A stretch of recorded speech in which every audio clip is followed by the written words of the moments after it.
Heinrich Himmler was not a general leading armies into battle, nor a politician stirring crowds with fiery speeches. He was quiet, disciplined, and unremarkable in appearance.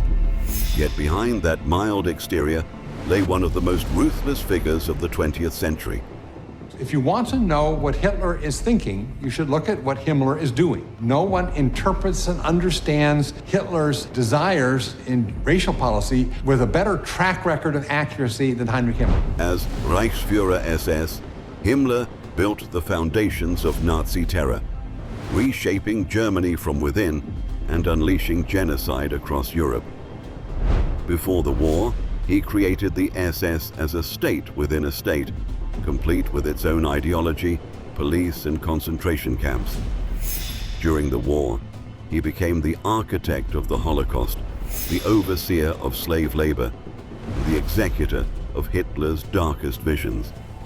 If Hitler provided the vision, Himmler engineered its reality, systematic and merciless.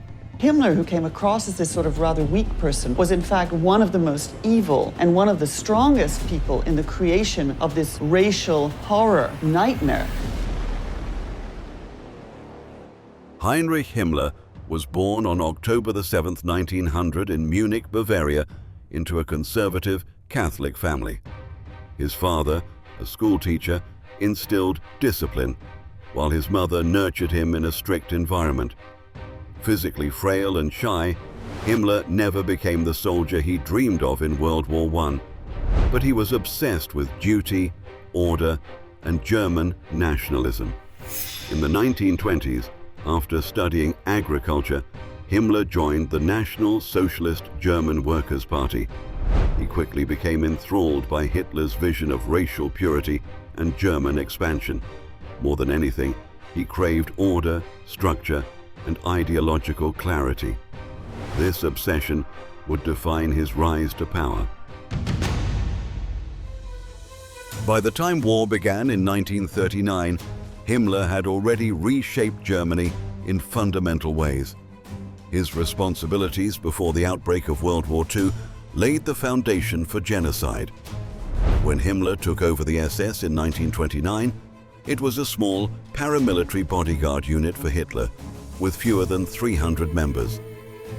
Over the next decade, Himmler turned it into a vast organization of more than 250,000 men by 1939. He insisted on strict racial requirements, demanding proof of Aryan ancestry. He trained the SS as an ideological elite, fanatically loyal to Hitler. He presented the SS as guardians of Germany's racial destiny. By 1939, the SS was not just a paramilitary unit, but a state within a state, controlled by Himmler. The SS was a huge set of tentacles reach out into Germany, and they're SS tentacles, and Himmler is chief of them. One of Himmler's earliest acts of power was establishing Dachau in March 1933, the first Nazi concentration camp. Initially intended for political enemies, communists, socialists, and trade unionists, Dachau became a training ground for SS guards and the model for the entire camp system. By the eve of World War II, camps like Sachsenhausen and Buchenwald were already imprisoning Jews, Roma, homosexuals, Jehovah's Witnesses, and political dissidents. Himmler personally oversaw their expansion, ensuring the SS controlled all aspects of detention. In 1934, after the Night of the Long Knives, Himmler took control of the Gestapo. By 1936, all German police forces had been unified under SS authority. The Gestapo monitored, arrested, and terrorized opponents, while the SS intelligence service, the SD, spied on both German citizens and occupied populations.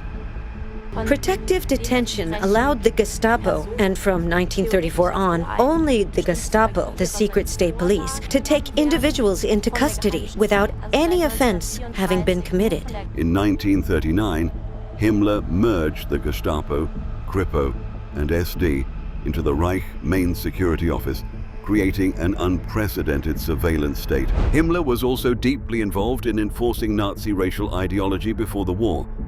He helped implement the Nuremberg Laws of 1935, which stripped Jews of citizenship and banned marriage or sexual relations between Jews and Aryans. In newly annexed Austria and Czechoslovakia, Himmler experimented with Germanization, deporting local populations and resettling ethnic Germans. These early actions foreshadowed the mass deportations and genocidal colonization that would follow in Eastern Europe. When Hitler invaded Poland in September 1939, Himmler's empire of terror expanded dramatically. Over the next 6 years, he became one of the most powerful men in Europe, responsible for crimes on a scale never seen before. Poland became the first laboratory for his vision of racial reordering. Mass executions followed, with priests, teachers, and intellectuals targeted in an effort to cripple Polish society. Himmler also oversaw the creation of sealed ghettos, where Jews were confined under SS authority, deprived of food and medicine, the first step on the road to extermination. Through Germanization, Himmler oversaw the deportation of Poles and Jews to make room for German settlers. Children deemed racially suitable were kidnapped and raised as Germans. In 1939 Poland, Himmler began experimenting with policies that would be scaled up across the East. The invasion of the Soviet Union in June 1941 marked a turning point. Operation Barbarossa was not a normal military campaign, it was an ideological war of annihilation. Himmler was at its center. Himmler directed mobile killing squads known as the Einsatzgruppen, which followed the Wehrmacht and massacred Jews, communists, Roma, and others. By the end of 1941, over 1 million Jews had been killed in mass shootings. He enforced the Commissar Order, ensuring Soviet political officers were executed on capture, denying them any rights as prisoners of war. Himmler supported Herbert Backer's hunger plan to starve tens of millions of Soviet civilians so German soldiers and civilians could be fed. Entire cities like Leningrad were deliberately left to starve. Himmler was one of the chief architects of Generalplan Ost, the SS blueprint for reshaping Eastern Europe. Up to 50 million Slavs were to be expelled, enslaved, or exterminated.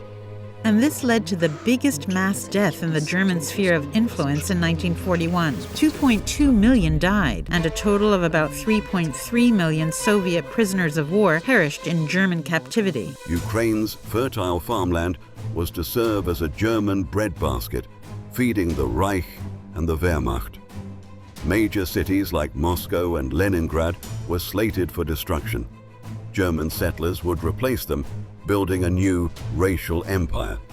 Although never fully realized due to Germany's eventual defeat, Himmler pursued its logic relentlessly, implementing starvation, deportation, and colonization policies across occupied territories.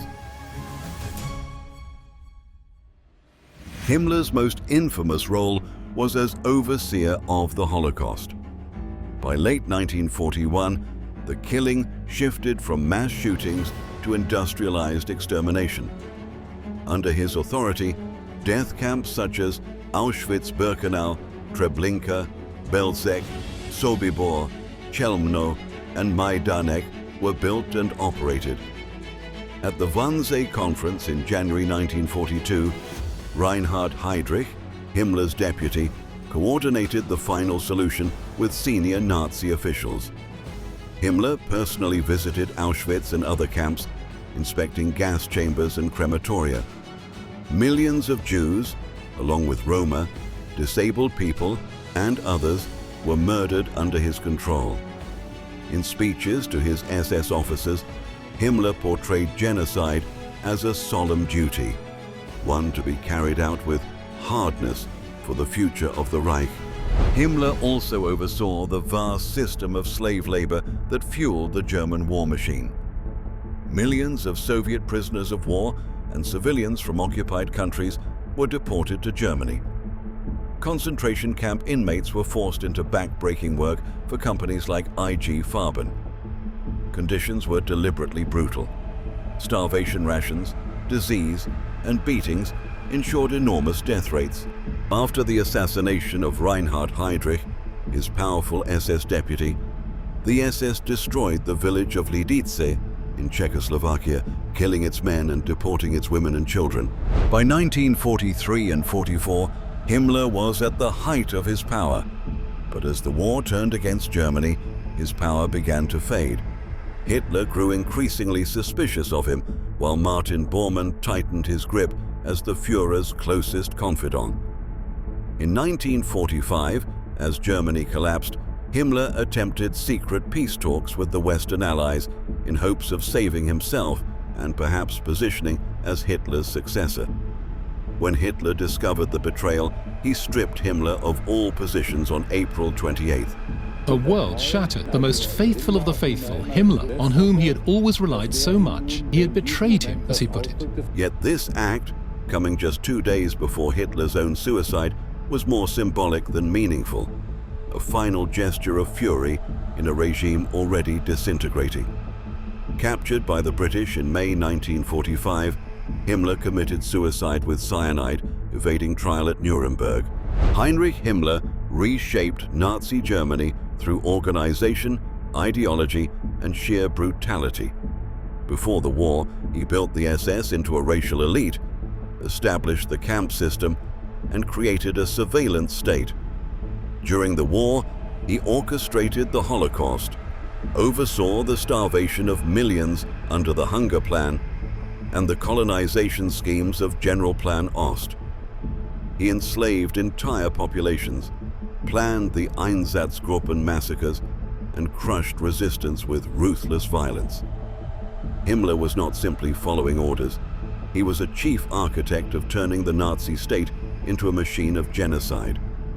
His legacy shows how evil can wear the face of bureaucracy, cold, methodical, and detached, proving that even the most ordinary personality can orchestrate death on a scale that still haunts humanity.